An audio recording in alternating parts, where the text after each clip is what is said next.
एक बेहतरीन और एक्सक्लूसिव रिसर्च आपके सामने रखते हैं और ये रिसर्च है एसबीआई को लेकर। क्या है रिसर्च? ध्यान से सुनिएगा, गौर से सुनिएगा, समझिएगा, बहुत काम किए। देवांशी हमारे साथ जुड़ रही है। देवांशी बताइए। बिल्कुल अनिल जी, आपने कुछ समय पहले ये कहा था कि बाजार में जब भी बड़ी मंदी आई है उसके बाद जो गेन्स होते हैं वो बहुत बड़े होते हैं। तो वहीं से अगर आप देखें तो ऐसे सिमिलर एक केस एसबीआई में भी हमने देखा है। जब भी हमने देखा कि काफी मंदी आई है या जब बैंक हमने देखा कि काफी एसेट क्वालिटी के इश्यूज आते हुए दिखे हैं, जब भी रिसेशन आता हुआ देखा है, उसके बाद जब हम रिकवरी देखते हैं इस बैंक में, वो काफी तेज की रिकवरी होती है, काफी सुधार देखने मिलता है और ये हमने आंकड़ों में आपको बता के दिया है। सबसे पहले अगर आप बताएं तो 2 बार हमने देखा कि रिसेशन आता हुआ दिखा था। एक तो हमने देखा कि 2000 में एक बड़ा रिसेशन आता, उसके बाद 2008 की मंदी हमने देखी थी और वहां पे हमने देखा कि काफी ज्यादा एसेट क्वालिटी के इश्यूज होते हुए दिखे थे, काफी बैंकों को दिक्कत होती हुई दिखी थी और एसबीआई क्योंकि सबसे बड़ा बैंक है तो यहाँ पे भी काफी दिक्कतें थी। लेकिन अगर आप देखें दोनों समय पे हमने देखा है कि उसके बाद जब रिकवरी आती हुई दिखी है वो बहुत ही शानदार रिकवरी है और अगर आप आंकड़ों में देखें तो मिनिमम 50 to 60% तक की जो रिकवरी है वो हमने आंकड़ों में देखी है। सबसे पहले अगर हम 2000 की बात करें तो अगर आप 2000 से लेके 2001, 2002 और 2003 ये 3 साल की अगर हम बात करें तो यहाँ पे हमने देखा था कि बैंक के जो डिपॉजिट्स हैं वो करीब 50% से बढ़ते हुए दिखे थे। एडवांसेस में अगर आप देखें तो 40 to 42% तक की ग्रोथ हमने देखी है। साथ ही इनकी जो ब्याज से आय है उसमें भी काफी तेज सुधार होता हुआ दिखा इन 3 सालों में। सिमिलर केस हमने 2008 के बाद भी देखा। 2008 में हमने देखा कि मंदी आती हुई दिखी थी, लेकिन उसके बाद जो रिकवरी आती हुई दिखी थी वो काफी शानदार थी। 2008 से लेके 2011 की अगर मैं बात करूं तो जो डिपॉजिट्स थे वो हमने देखा 62% से बढ़ते हुए दिखे थे। यही नहीं, इंटरेस्टिंग है इनके जो एडवांसेस हैं यानी कि जो लोन ग्रोथ है उसमें 67% तक की बढ़त आती हुई दिखी थी और यही नहीं, ब्याज से आय सबसे ज्यादा बढ़ती हुई दिखी थी, करीब दुगनी होती हुई दिखी थी। 93% तक की बढ़त हमने देखी है कि एसबीआई के नेट इंटरेस्ट इनकम में आती हुई दिखी है। तो कुल मिला के जब भी मंदी आती है उसके बाद जो रिकवरी का ट्रेंड देखते हैं हम वो काफी शानदार होता है और अब हम ये उम्मीद करके चल रहे कि आने वाले समय में, क्योंकि पेंडेमिक था, सारी बैंक्स के लिए काफी दिक्कत थी, धीरे धीरे अब सारी बैंक्स यहां से निकलती हुई दिख रही है और अगर एसबीआई की बात करें तो हम उम्मीद यही कर रहे हैं कि सिमिलर ट्रेंड हमें आने वाले समय में आता हुआ दिखेगा।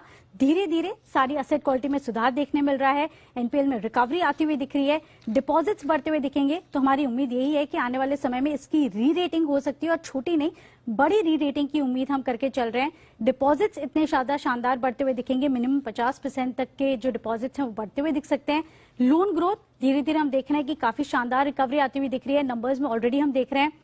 आने वाले समय में हम देखेंगे करीब 50 to 60% तक की रिकवरी आती हुई दिख सकती है इनके एडवांसेस में और जो ब्याज से आय है वो भी इतनी बड़ी या अच्छी जो ग्रोथ है वो ब्याज से आय दिखा सकता है। तो कुल मिला के एसबीआई ये एक बैंक है जहां पे अगर मैक्रोज और जिस तरह से हम देख रहे हैं कि जो रिकवरी है ओवरऑल इकोनॉमी में तो उसको प्ले करने के लिए एसबीआई सबसे शानदार बैंक फिलहाल बनता हुआ दिख रहा है। यही नहीं, जितने भी ब्रोकिंग हाउसेस हैं वो एसबीआई से काफी खुश हैं और जो मॉर्गन स्टैनली की रिपोर्ट है वो भी आप देखिए 600 तक के टारगेट्स दे रहे हैं, जो बुल केस है उसमें 725 तक के भी टारगेट्स वो फिलहाल मान के चल रहे हैं और इससे भी सुपर बुलिश टारगेट आज सुबह अनिल जी ने दिया था। अनिल जी, आप तो खैर 4 डिजिट के टारगेट्स देख रहे हैं एसबीआई पर आते हुए और देवांशी ने भी ये जो ब्रेकडाउन दिया है सर कि जब भी रिसेशन आता है या मंदी आती है उसके बाद जो रिकवरी होती है उसमें एसबीआई लीड कर सकता है, इसको आप कैसे समझे जो आज सुबह भी आप इसके बारे में केस समझा रहे थे सर?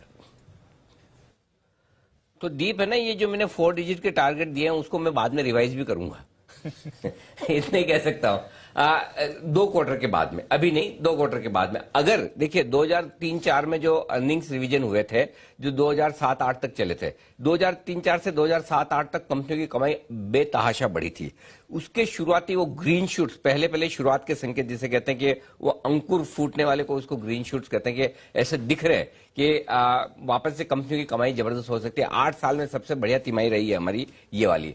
अगर वो यही संकेत आपको अगली 1-2 तिमाहियों में फिर से दिखते हैं कि इकोनॉमिक रिवाइवल है, ग्रीन शूट्स हैं, कमाइयां होंगी, तो फिर इसे और रिवाइज किया जाएगा। क्यों किया जाएगा मैं समझा देता हूं। मॉर्गन स्टैनली ने जो आज रिपोर्ट दी 450 रुपए के आसपास की उनकी बुक वैल्यू मानते हैं, वो 454 रुपए के आसपास की।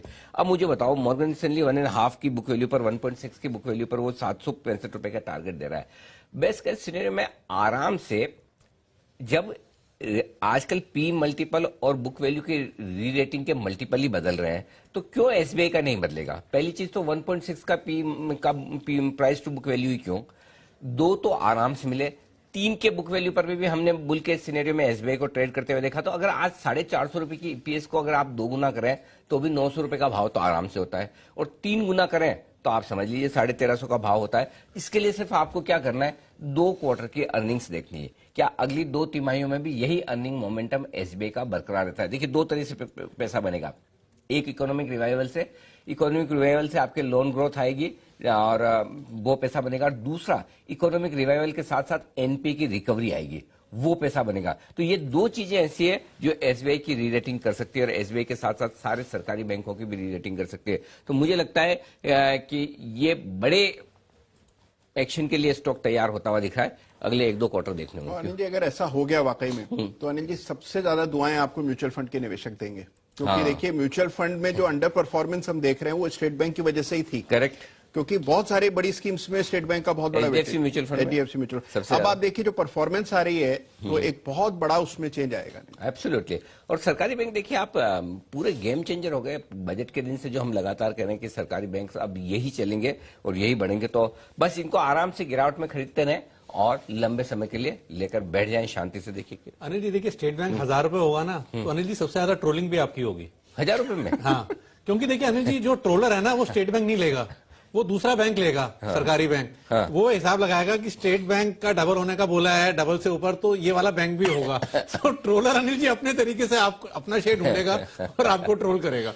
उसका तो कोई, ये तो मतलब अपने पास कोई इलाज ही नहीं। आज तो देखिए स्टॉक में जो मतलब new India assurance 20%, general insurance JIC 20%, IOB 20%, union bank 16%। By the way IOB 7.5-8 रुपए में हमने रिकमेंड भी किया था। बहुत सारे लोग, जब मैंने कहा ना कि आईओबी को प्राइवेटाइज करना चाहिए, तो कुछ लोगों को अच्छा भी नहीं लगा। और जिन लोगों को अच्छा नहीं लगा वो ये मान लें कि वो आईओबी के एम्प्लॉयज के लिए वो स्टेटमेंट नहीं है। ये स्टेटमेंट आईओबी के पुराने टॉप मैनेजमेंट के लिए, जिन्होंने आईओबी की हालत खराब की। एम्प्लॉयज तो नीचे के लेवल के एम्प्लॉयज तो बेचारे सब अच्छा ही काम करते हैं, उनके तो कहीं कोई दिक्कत ही नहीं है, वो तो सब बराबर। ये तो सब जो काम होते हैं वो ऊपर के लेवल से होते हैं जहां गड़बड़ होती है। तो उन्होंने तो बहुत अच्छा काम किया है, लेकिन अब आप देखिए, और इसीलिए 7.5-8 रुपए में मैंने खुद ने भी रिकमेंड किया था कि आईओबी वहां पर अच्छा वैल्यू है। लेकिन एक जनरली जो बैंक मिसमैनेज हुआ है, हाईएस्ट एनपीए हमेशा रहे आईओबी के। अब स्थिति चूंकि प्राइवेटाइजेशन होने के बाद सुधरती हुई दिख रही है, होने की संभावना है। 20%, union bank 18%, Repco home finance 15%, happiest mind 15%। Stocks में देखिए जो भरपूर एक्शन आ रहा है वो गजब का एक्शन है इस वक्त। तो चलिए, तो ये है आपके लिए एक स्पेसिफिक रिसर्च एसबीआई पर आती हुई हमारी टीम की तरफ से। दीप, तो एसबीआई वाकई में फुल एक्शन में है ये स्टॉक।